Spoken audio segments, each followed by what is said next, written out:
Hi, it's Robert Young. I want to first off thank you very much for the positive feedback I received from our last stock spotlight on Aveo.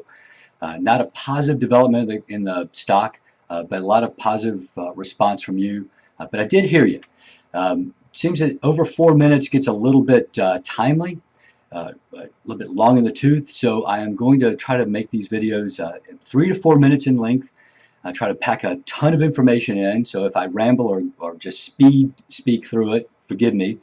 But I'm pretty sure all of it you can just sort of gather the gist of it. So this is actually going to be not on a specific stock, but on the sector that we're in, and that's technology. I want to share with you why we're in it, how long we're going to be in it, anything we might change, and also some of the very positive inroads that technology is making in our lives. So that being said, we've been in it for about 5 or 6 years. We've seen a tremendous amount of growth in it. Our own portfolios, last year alone, up until October, were up about 26%. I did, as the market dipped in October, did not expect it to continue dipping past 5%, but I purchased more shares of technology in the sector, and we added to our base. We also brought our dollar cost that we paid down. Many of you are in at $53, $54 a share, up to about $59 a share. That's why once it reached over 60, everybody was in positive territory, and so we're at 63 and change now, and I believe we'll continue to climb, especially if a deal with China is made on the tariff deal. Now, there are two issues that are really will help the technology sector in particular, and these are the ones that Trump is really working on. One is the forced tech transfer issue, and then the transfer of intellectual property. Obviously, I'm reading over here what he's going after. Those are the two main issues he wants addressed by the Chinese and altered. Currently, if you're a corporation that goes into China and you have proprietary technology, they force you to have a partnership with them, and then they also force you to give them that technology in order to have access to that huge consumer market that they have. Then, of course, what they do is they turn around, they take the technology, they reproduce it at a much cheaper level, and then they flood the global market with that, using that technology with the goods or services that they're providing. And that, of course, Trump is saying, look, as a business person, that does not make sense for us to do so. We're going to make you alter that practice. So let's see what he does. And so, but with that in mind, it doesn't really matter if that tariff if that gets changed, and here's why. Currently, we're in software, semiconductors, IT, communications, technology equipment, the hard stuff, aerospace and defense. We are not in a lot of Facebook or Google or Amazon. There's a small portion of that in here as an end user. For the most part, we're on the guts, we're in the building blocks of technology, not the consumer end user you get so much news on. So our technology is going to continue to build and grow. As a matter of fact, these are the projections through 2025. Up to $66 billion will go into the home, medical sector, and bioindustrial and manufacturing sectors. Here's where technology has already impacted us negatively, albeit, as technology over the last decade has increased in the introduction of manufacturing and service. Jobs, particularly manufacturing, and now service jobs, are starting to be adversely affected with the introduction of technology. And I'm going to give you some examples of where that is. Home Depot. Go to Home Depot. There are a half dozen checkout lanes you can go to yourself. There's one cashier. That means 6 cashiers were let go in order to replace with machines. Walmart, same thing, as is Target. But here's where I saw the most interesting one recently. I was at a McDonald's here in Jupiter. I was picking up coffee for myself last Sunday and then picking up some breakfast for a friend. And I walked in there, and there are about 8 or 10 kiosks where you could go in, order what you want, pay for it, walk over to the pickup counter, and then just take it out with you. You have to see a person.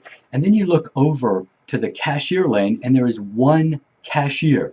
Now, remember when McDonald's used to be the default, if all else fails, I'll get a job at McDonald's concept? No. you are now in competition for that one cashier job, the lowest entry-level job they have. And imagine that. You can no longer count on that as being your exit or a supplement strategy. It's now a kiosk. So these things are here. And in finishing a book from the Futurist Institute about, this is a series of articles by people who are tops of their field in the robotics and AI industry. They're doing projections over the next 5 to 10 years of the amazing things that we're going to see as a result of technology. I mean, just go on YouTube and look at the Boston Dynamics or DARPA videos of the robots that are out there right now operational. But what they're looking at now are the AI functions in self-driving vehicles. Sure, that's the top of everybody's list, but Google has a division called the Titan. That is their sole purpose, are self-driving vehicles using artificial intelligence.